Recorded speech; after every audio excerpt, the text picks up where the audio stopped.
So my name is Eric Célérier, which is very difficult to pronounce, but you can say Célérier. Célérier, and that's working normally perfectly. Okay. So I'm from Paris. I started Jesus.net with a good friend, Jan Willem Bosman. By the way, he's there, or he was there, but he will need to leave for another meeting, and during a few years, different things. But I will share my screen because I took some notes also in order to help you understand. Okay, so that's the big topic I have to share with you today in the next 17 minutes, I would say. So multilingual innovation and theological alignment. So just personal background, I started working for Billy Graham. I was 22 years old. That was a great experience, almost a year. And then I worked later with him to help the Billy Graham organization to start internet evangelization. My parents were computer science engineers, but I prefer to study theology instead of science first. And now I'm really studying science too. My life mission is to help people connect with God, and because of that, when I was young, I was planting a church. So I have preached, I planted churches, I founded several ministries and platform, and also several businesses. And in 1997, I made my first website to present the church I was planting. In 99, I started a French ministry. It became very large. Then Jesus.net, and later the Watchers Media Group with friends from Belgium. In July in 2009, I wrote an email to my friends, to my list. The name of this email was Imagine, and you can read it. In 2009, I was saying in 10 years, the internet will certainly be quite different. Artificial intelligence will start to become more common, and we will be able to answer people's questions even before they ask them. We could even tell them what question they should consider. That gave me an idea. Why not create an Ask Jesus? We could insert all of Jesus' words into an AI program, as well as what famous authors have published about him. It's called a RAG today. A person could then ask a question on their phone, which was not usual smartphone in 2009, and receive Jesus' answer almost instantly. Dream or reality? You think? So you can imagine it was really already on my heart for a long time, but it took time. It took time, and it just in 2023, when ChatGPT became a public tool, that all of us, we started to understand. Finally, we can do it. We can make it. We can use it, the AI, for evangelization, for edification, encouragement, translation, and you name it. I was reading in the Bible this morning, and that was really funny for me. Joshua 8, so the second battle of AI, and I was reading this verse is saying, "Do not be afraid, do not be discouraged. Take the whole army with you and go up and attack AI." Which is really fun. "For I have delivered into your hands the king of AI, his people, his city, and his land." So you know that they lost the first battle because of disobedience, but in the second battle, they had a strategy. In the same way, if we want to tackle the challenge of AI today, we need both wisdom, we need both vision and execution. And as I like to say, a vision without execution is a hallucination. So we need execution. And for the past 2 years, I have worked very hard with the team to execute the vision with a great team of people. I feel this calling from the Lord for AI, and I want to help people to engage with the Word of God, as you said, Joshua, to introduce me. And when I look at the statistics in France, they are terrible. Globally, I would say only 3% of Christians engage daily with the Bible, 3% of Christians. And people are distracted. But with AI, we have a powerful opportunity to change this reality. So, as we want to change that, we were facing key challenges. And just to name a few of them, how to be sure we have biblical and theological accuracy. How can we take in account the context of the person? Is he a Jew or is he a Greek? Okay, is he a French or is he a guy from Texas? It's not the same exactly. And then we need to take also to be relevant for each person's situation and background, and understand why background, why context. Because in some countries you can bring some words, and in other country where there is persecution, you also need to be careful, and assessing spiritual journey, everyone is different. So we try to face how can we face these challenges in what we do using AI.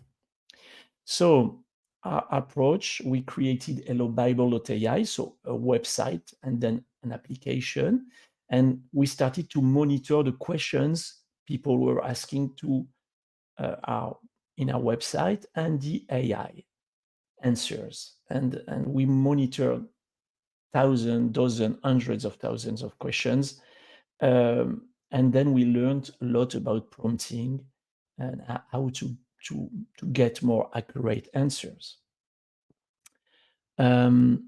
We noticed, and you know that every AI is trained on certain values. We've heard about DeepSeek not answering certain questions about the Chinese government, and we see how ChatGPT is often aligned with what I could describe as a Democrat Californian woke viewpoint. That's usually fine, but it can cause issues on specific topics, as you know. For example, when I asked ChatGPT to summarize a research article on the COVID vaccine and some reported side cardiac effects, it misrepresented the content, then refused to provide a proper summary when I insisted. So this illustrates how an AI built-in value alignment can limit or distort answers. If we apply the same idea to biblical accuracy and Christian values, we might encounter similar problems. So, approach is fine-tuning and RAG. Okay, let's go a little bit into this direction. We realize that fine-tuning a model and combining it with RAG could help ensure accuracy and alignment, but that raises new questions. Which corpus do we use? How do we handle multiple languages, knowing that, for example, Llama 3.3, the 70 billion model, has only been trained with 0.2% of French language? How do we remain inclusive of the global church, which is not only evangelical, but also largely Catholic? And so it's bringing me to this point of working with Catholics and evangelicals.